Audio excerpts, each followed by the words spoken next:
மயிரிழையில் உயிர் தப்பிய மாணவி பேருந்து நிலையத்தில் திக் திக் நிமிடங்கள்.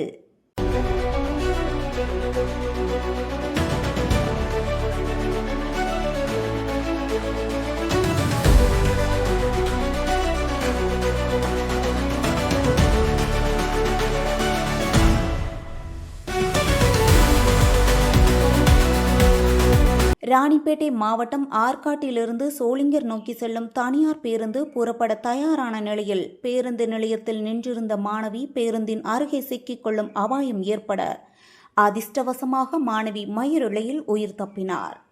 சம்பவத்தை கண்ட பொதுமக்கள் மாணவியை உடனடியாக பாதுகாப்பான இடத்திற்கு அழைத்து சென்றனர். பேருந்து ஓட்டுநரின் கவனக்குறைவால் இந்த சம்பவம் நடந்ததாக குற்றச்சாட்டு எழுந்துள்ளது. பேருந்து நிலையங்களில் பயணிகளின் பாதுகாப்பை உறுதி செய்யவும் அலட்சியமாக வாகனம் இயக்கும் ஓட்டுநர்கள் மீது நடவடிக்கை எடுக்கவும் பொதுமக்கள் வலியுறுத்தியுள்ளனர். செய்தியாளர் கார்த்திக்.